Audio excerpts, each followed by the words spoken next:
everyone, Estinalan here. So this is a story about transformation. And the reason why I'd like to read this story to you is because it had a really profound impact on my life. And it is really a story about women's issues, which is ultimately motherhood. And regardless of whether you are a mother, a grandmother, or if you have lost a child or you chose not to have any children or haven't had them yet, or you're just, you have a mother. This is a story that relates to all women, and it has to do with the profound transformation that comes with motherhood, where you go in as one person and you really come out changed or different. And you really have to go through this period of reinvention and how this transformation and journey changes us. So it's not too long, but I am going to read it to you. And the pictures from the book, this book, Ancient Map for Modern Birth. I had two kids. My first child was an emergency cesarean, which was, traumatic. And the second one was a VBAC, which was very empowering. So this book really helped me with my having a successful birth experience and really changing my perspective about what it is to be a mother and how to go about it. If you're feeling disempowered, if you're a mom or you have little kids or you've felt disempowered by this experience, I hope that this story can bring you some inspiration and motivation the way that it did me. And this book is by Pam England. So.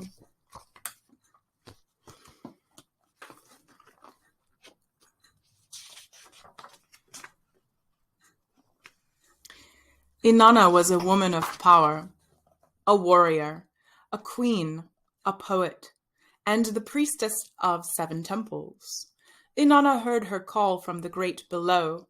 She knew that answering it would disrupt her life's rhythms and relationships and bring uncertainty. Like hearing a drum beating in the distance, it's possible to ignore such a call for a while, but they persist until answered. When Inanna's heart was ready, she accepted her call. From that moment on, there was no turning back. With her whole body and mind, she began preparing for her inner journey. Inanna was the priestess of 7 temples, a time-consuming vocation as Sumerian temples were bustling community centers with markets, gardens, social gatherings, and ceremonies. To free up time to retreat from her ordinary life, Inanna's first task was to abandon her 7 temples. Her next task was gathering 7 royal articles imbued with power that would offer her protection as she journeyed through the unknown. Inanna dressed for her rite of passage in her finest royal warrior clothes, arranged her hair, and donned her crown. Around her neck, she tied a lapis necklace and blessing beads. To protect her heart, she tied on her warrior breastplate. Over her hand, she slipped a gold bracelet. Around her shoulders, she wrapped a royal robe. Lastly, she took up her lapis measuring rod and ring. Inanna called on her trusted advisor, Nishuber, Queen of the East, to help her prepare for her descent into a place from which no one returns unchanged. All the while, Nishuber fretted.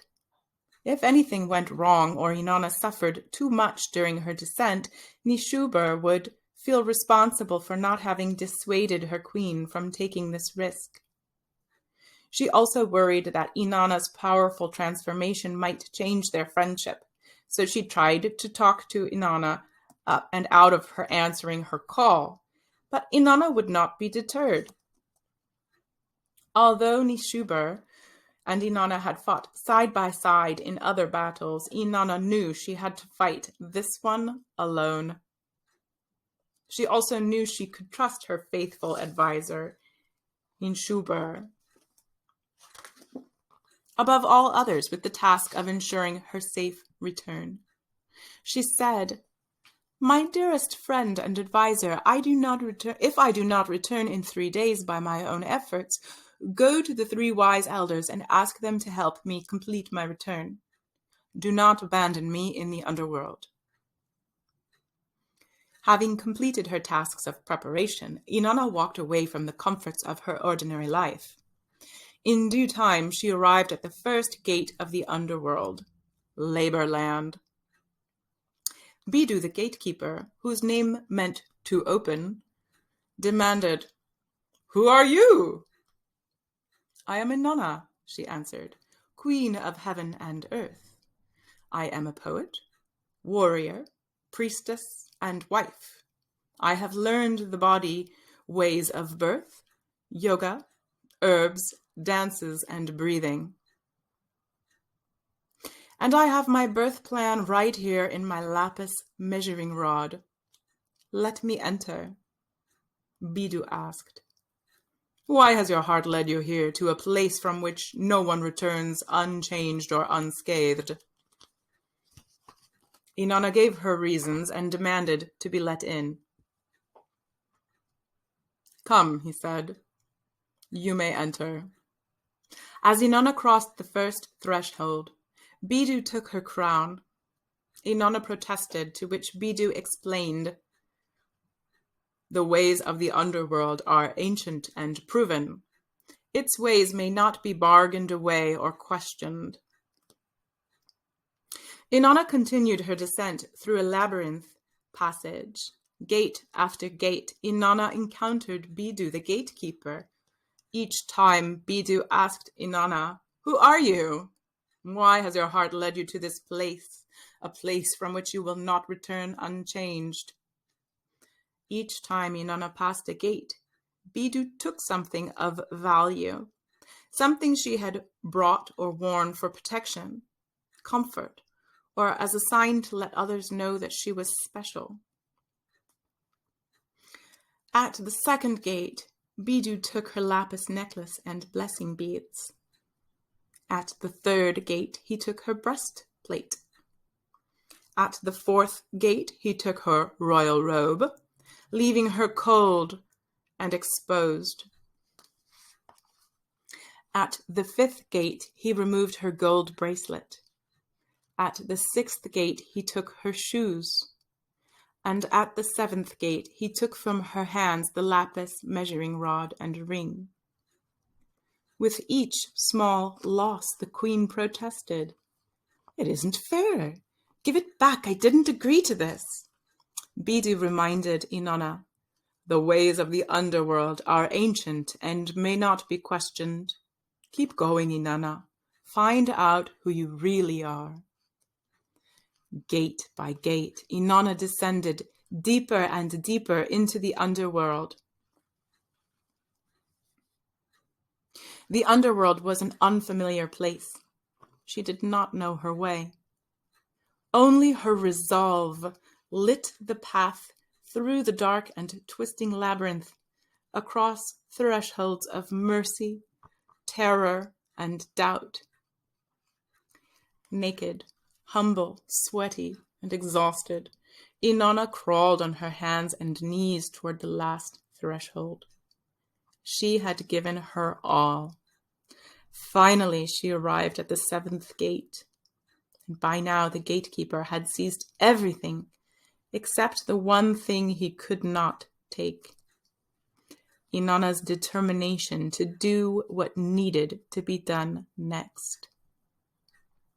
Reaching the deep inside herself, she mustered up a great push, and then another, until the gatekeeper opened the last gate.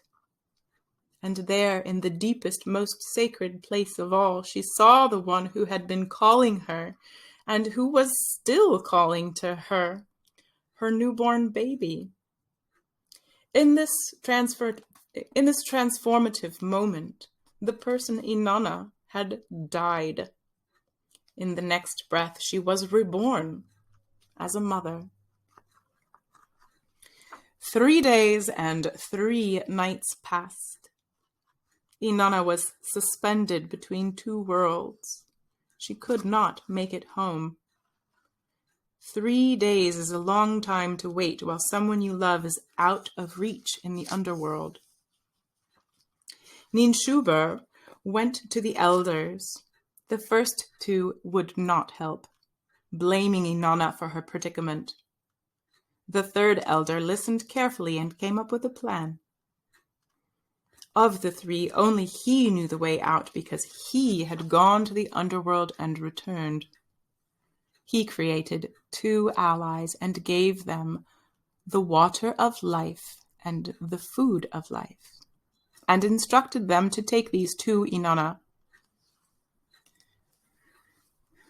Once she had gathered her strength, Inanna began to hear another call, this time from the great above, to return to her life.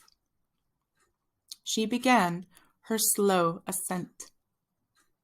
At each gate on her return, Biddu asked, "Who are you? What do you know now that you did not know before you made this descent?" At each gate, the gatekeeper took from Inanna something that belonged to the underworld. At the first gate, he took self-absorption from her and gave her gratitude. At the second gate, he took worry from her and gave her relief. At the third gate, he took sleep from her and gave her stamina. At the fourth gate, he took old relationship dynamics and gave her renewal. At the fifth gate, he took the weight of blame of self and others and gave her understanding. At the sixth gate, he stopped her mind from spinning. At the seventh gate, he took pride and gave her humility.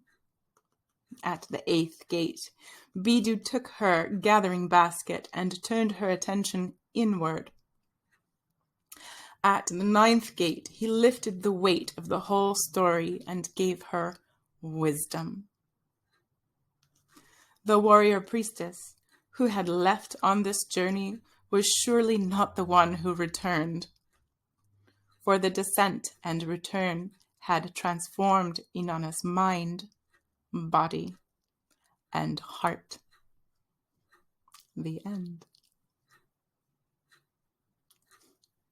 There's a comment here, and it's by Nick Thompson, said, "That story is working on you now. You keep thinking about it. That story is changing you now, making you want to live right. That story is making you want to replace yourself, ultimately with the best version of yourself." And I just love this story because it just talks about the uncertainty of life. And as women, I think, we are all searching for security, but, life is uncertain, and we have to just simply embrace the uncertainty and find the certainty within and appreciate that all of those things that we lost or we will lose or we may lose one day will be replaced with something better, which is, gratitude and stamina, relief, renewal, understanding, calm, humility, and wisdom. And with that, I hope that you all can embrace this process of transformation. Think of it like a chrysalis. One thing I'd like to add that we're going to do with this whole course is donate 5% of the profits to women's charities to help women who are trying to escape domestic violence situations. So if that's you, there's a hotline number that you can call anonymously and get some free advice whenever you want. The number is 800-799-7233, or if you know somebody who is in a potentially domestic violent or abusive situation, please give them that phone number so that they can call it and get some tips. There's a couple of charities that we work with as well. One is called Chrysalis, and it is changing lives through jobs, where it's helping people reintegrate into the workforce and get some of these tips and, to reintegrate. Another one is Working Wardrobes. They offer some suiting pieces for really low prices. There's probably one if you're in your area. If you aren't in California or Southern California or Long Beach or Los Angeles, but you can check for women's shelters. You just Google women's shelters if you are in need of help. So good luck with your transformation. I'm here to support you.